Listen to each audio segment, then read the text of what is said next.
Baik, Assalamualaikum warahmatullahi wabarakatuh. Perkenalkan, nama saya Aziza. Saya berasal dari Desa Toro, Kecamatan Gulai, Kabupaten Sigi.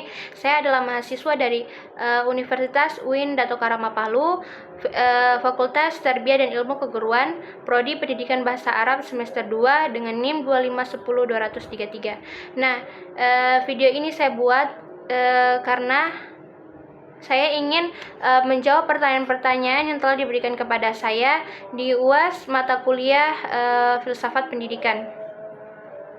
Nah, langsung saja saya ke pertanyaan pertama. Pertanyaan pertama adalah, jelaskan hubungan antara tujuan pendidikan Islam dan kurikulum yang diterapkan di sekolah Islam saat ini. Apakah keduanya sudah selaras? Nah, tujuan pendidikan Islam itu adalah membentuk peserta didik yang beriman, bertakwa, berakhlak mulia, beriman, dan juga berilmu, serta mampu mengamalkan ajaran Islam dengan kehidupan sehari-harinya. Untuk mencapai tujuan tersebut, diperlukan kurikulum yang membuat materi, metode pembelajaran, dan kegiatan yang mendukung pembentukan karakter peserta didik, serta mengembangkan ilmu pengetahuan. Nah, pada dasarnya, kurikulum di sekolah Islam adalah mengarah pada tujuan tersebut. Hal ini terlihat dari adanya mata pembelajaran pendidikan agama Islam, kegiatan membaca Al-Quran, sholat berjamaah, dan pendidikan karakter. Namun, dalam pelaksanaannya masih ada sekolah yang lebih menekankan nilai akademik daripada pembinaan akhlak. Oleh karena itu, menurut saya kurikulum dan tujuan pendidikan Islam sudah cukup selaras, tetapi masih perlu ditingkatkan agar pembentukan karakter mendapat perhatian yang sama dengan prestasi akademik. Lanjut ke pertanyaan kedua. Jelaskan kelebihan dan kelemahan metode ceramah yang sering digunakan dalam pembelajaran pendidikan agama Islam jika dikaitkan dengan tujuan pendidikan Islam. Nah, metode ceramah itu memiliki kelebihan karena mudah diterapkan dan efektif untuk menjelaskan materi. Kepada banyak peserta didik, guru dapat menyampaikan konsep-konsep agama secara jelas dan sistematis, sehingga peserta didik itu lebih mudah memahami materi. Namun, metode ceramah itu juga memiliki kelemahan. Peserta didik itu sering kali hanya mendengarkan sehingga kurang aktif dalam proses pembelajaran. Selain itu, metode ini kurang efektif untuk membentuk keterampilan dan akhlak karena peserta didik itu tidak banyak melakukan praktek secara langsung. Agar tujuan pendidik Islam itu tercapai, metode ceramah sebaiknya dipadukan dengan diskusi, praktik ibadah, keteladanan guru, dan mampu membiasakan sehingga peserta didik itu tidak hanya memahami materi tetapi juga bisa mengamalkan apa yang dia sudah pelajari.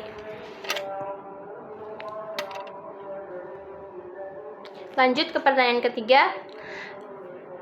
Dalam sebuah sekolah Islam, penilaian selama ini hanya berfokus pada hasil ujian tertulis. Bagaimana konsep evaluasi pendidikan Islam untuk menilai aspek pengetahuan, sikap, dan perilaku peserta didik secara lebih komprehensif?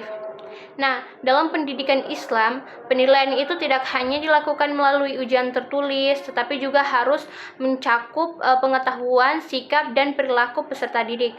Nah, aspek pengetahuan dapat dinilai melalui ujian, tugas, presentasi, dan diskusi. Nah, aspek ini, sikap dapat diskusi, aspek dan dapat dinilai melalui pengamatan terhadap kejujuran, kedisiplinan, tanggung jawab, serta sikap penghormatan guru dan teman. Sedangkan aspek perilaku dapat dinilai melalui praktek ibadah,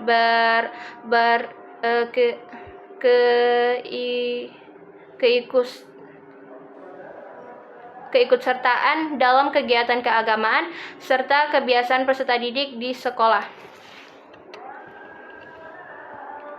Nah, dengan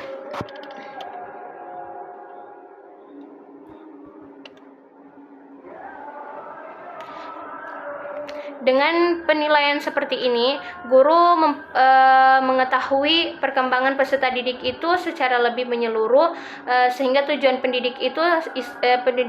pendidikan Islam itu dapat tercapai dengan lebih baik.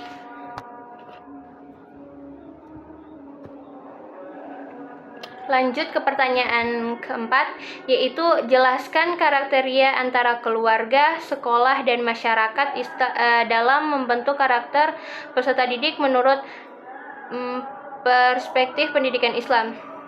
Nah, dalam pendidikan Islam, keluarga merupakan tempat utama anak belajar tentang akidah, akhlak, dan kebiasaan baik. Dan juga orang tua itu memiliki peran penting dalam memberikan contoh kepada anak. Nah, sekolah itu berfungsi untuk mengembangkan pengetahuan dan membimbing peserta didik melalui pembelajaran, keteladanan guru. Nah, sementara itu masyarakat itu menjadi tempat peserta didik menerapkan nilai-nilai yang telah dipelajarinya di rumah maupun di sekolah. Nah, ketiga lingkungan ini tersebut harus saling bekerja sama. Jika keluarga, sekolah, dan masyarakat sama-sama memberikan pendidikan yang baik, maka karakter peserta didik itu akan berkembang menjadi lebih baik sesuai dengan ajaran Islam. Lanjut ke pertanyaan kelima. Nah, jelaskan mengapa Al-Ghazali menempatkan pembinaan akhlak sebagai tujuan utama pendidikan dan bagaimana gagasan tersebut relevan dengan kondisi peserta didik saat ini. Nah, menurut Al-Ghazali itu tujuan utama pendidikan adalah membentuk manusia yang berakhlak mulia.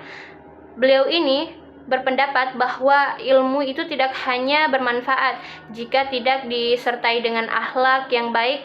Nah, oleh karena itu, pendidikan itu tidak hanya mengajarkan ilmu, tetapi juga membentuk sebuah akhlak seseorang atau kepribadian yang jujur, bertanggung jawab, dan beriman. Pemikiran tersebut masih sangat relevan pada saat ini. Di era teknologi dan media sosial, peserta didik itu mudah memperoleh informasi, tetapi juga menghadapi banyak pengaruh negatif. Karena itu, pendidikan itu harus mampu membentuk karakter yang baik agar peserta didik itu dapat menggunakan ilmu dan teknologi secara bijaksana dan baik. Lanjut ke pertanyaan ke-6, yaitu jelaskan mengapa Ibnu Khaldun menekankan pembelajaran yang dilakukan secara bertahap dan apa dampaknya jika prinsip tersebut tidak diterapkan dalam proses pembelajaran. Nah, Ibnu Khaldun itu berpendapat bahwa pembelajaran itu harus dilakukan secara bertahap, dimulai dari materi yang mudah kemudian menuju materi yang lebih sulit. Cara ini membuat peserta didik itu lebih mudah memahami pelajaran sesuai dengan kemampuan mereka. Jika pembelajaran itu tidak dilakukan secara bertahap, peserta didik itu akan lebih mudah bingung, kehilangan semangat belajarnya, sulit memahami materi. Akibatnya hasil belajar itu menjadi kurang dan juga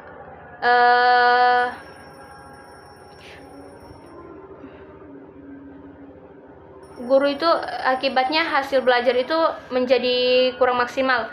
Jadi oleh karena itu perlu menyusun pembelajaran secara teratur agar peserta didik itu dapat belajar dengan baik. Lanjut ke pertanyaan ke-7, pertanyaan terakhir, yaitu sebuah sekolah Islam ingin mengintegrasikan ilmu agama dan ilmu umum dalam pembelajaran. Bagaimana menerapkan gagasan islamisasi ilmu menurut Islami Raji Al-Faruqi dan konsep adab menurut Muhammad Naqib. Nah, menurut Islam Raji Al-Faruqi, ilmu agama dan ilmu umum tidak boleh dipisahkan karena semua ilmu itu berasal dari Allah. Oleh sebab itu, guru perlu mengaitkan setiap mata pelajaran itu dengan nilai-nilai Islam. Nah, misalnya pada pelajaran IPA, guru menjelaskan kebesaran Allah melalui ciptaannya. Sedangkan pada pelajaran matematika, guru menekankan nilai kejujuran dan ketelitian. Mungkin hanya itu yang bisa saya jawab. Kurang dan lebihnya saya mohon maaf. Terima kasih. Wabillahi taufiq wa hidayah. Wassalamualaikum warahmatullahi wabarakatuh.